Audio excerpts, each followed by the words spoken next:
Hi, I'm Tiffany, and this is Towering TBR.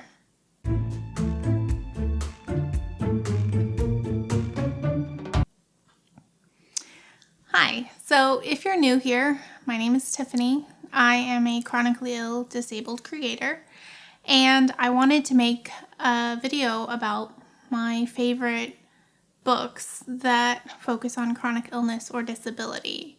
A lot of this is nonfiction because I like to hear from the person, what their individual experience is like. But I also have some poetry and some novels as well. So my two favorite disabled booktubers are Kendra over at Kendra Winchester and Jen over at Jen Campbell. They both have channels that I will link in the description below. And they are probably where I heard of the majority of these books. Some I've sought out on my own. I thought I'd start with mental health, then move to nonfiction about physical health issues, and then at the end I will talk about a little bit of poetry and novels as well. So the first book I want to talk about is called Cost of Living, Essays by Emily Maloney. She, at age 19, attempted to take her life, and that is kind of what the premise of the book is she found out how expensive it is to literally have your life saved in the ER, which if she was in the US, and so that was quite costly. And she also talks about just how much it costs to be chronically ill and disabled. I don't think that that's a thing that many people really think about. And that's kind of what her essays are about is she later becomes a pharmaceutical rep, and we can see just how expensive it is from their side. And it's a really interesting memoir and investigative kind of nonfiction. I'd also like to recommend 10 Steps to Nanette by Hannah Gadsby. Hannah is autistic, but that's not why I'm putting her in this category. But she also deals with some mental health issues, specifically depression.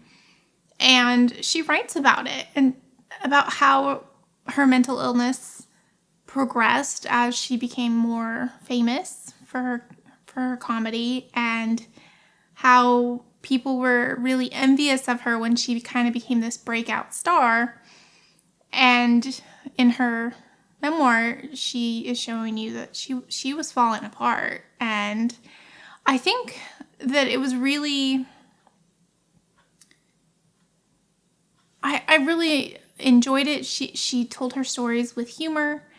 But also, we only see one side of a person sometimes, and you're not always going to know how they're doing unless you check in. And I loved her book. It is going to be in my favorites of 2022. It is just great. I urge you to check it out, especially the audiobook, because she narrates it herself. Another book I really like, this is a nonfiction story about a family who had 12 children, and 6 of them were diagnosed with schizophrenia, and a couple other had been diagnosed with other mental health issues. And it really is kind of this interesting portrait of this family and how they were involved in some of the first research on schizophrenia, and how a lot of what's modeled on treatment today comes from the learning that was this family. And it was entertaining, it was informative, it was just a great book. And yeah, so if you want more of a broad look on mental health, I think that one's a great book. Jenny Lawson, another great author for talking about mental health. This is her first book, Let's Pretend This Never Happened. Her essays about her mental health and her physical health. I just think are really eye-opening, and kind of just, you get to peek under the mask that people have and learn what's going on behind the scenes. And I think her book is just really funny and like dark at some points, but if you want to learn more about mental health, or if you're struggling with your mental health, I definitely recommend Jenny Lawson. She is a great author. Earlier this year, I read RX by Rachel Lindsay. This is her graphic memoir focused on her bipolar disorder and being hospitalized involuntarily. I thought this was great, and if you want to get into it with like kind of an easy comic, I think that this is a great way to go. And her comics are very much like a newspaper comic style.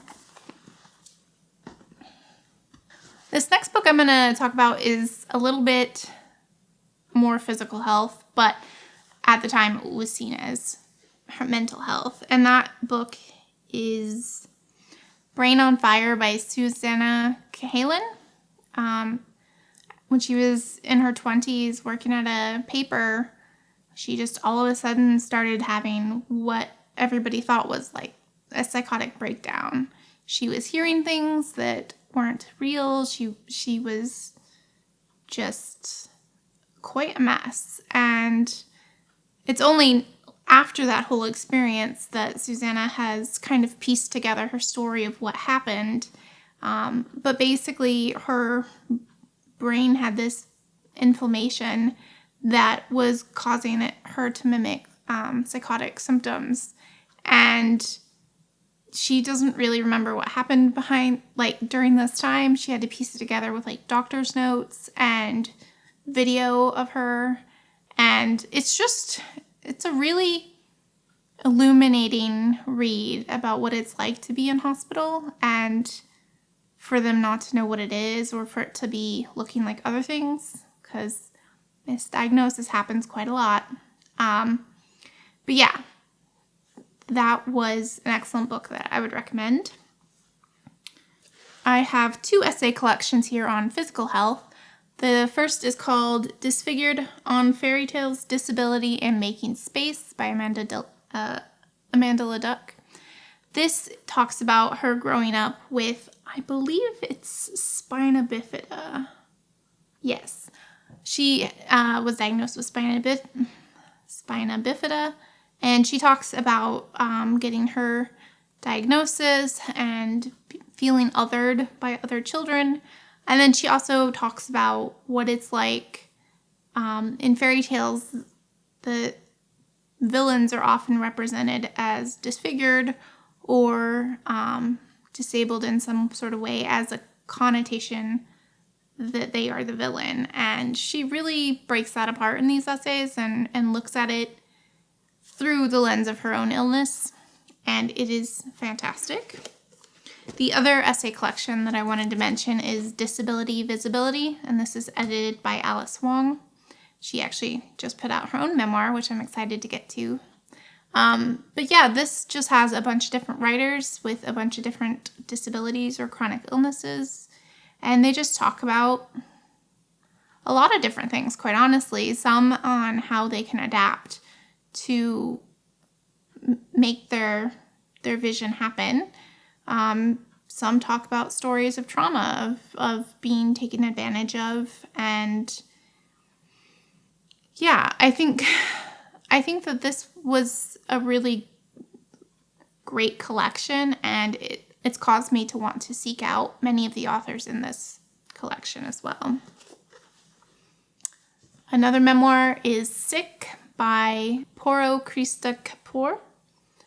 She talks about her illness and trying to find a diagnosis. She eventually gets diagnosed with chronic Lyme and talks about, basically, it was one of the first books that I remember reading that talked about like extreme fatigue, which is an element of my illness as well. And yeah, I just thought this was really illuminating, talking about days where she can do stuff and days where she just doesn't have any energy and she just can't. And I think sometimes able-bodied people might think that a sick person is faking, or, well, they could do it one day, but now they can't do it now.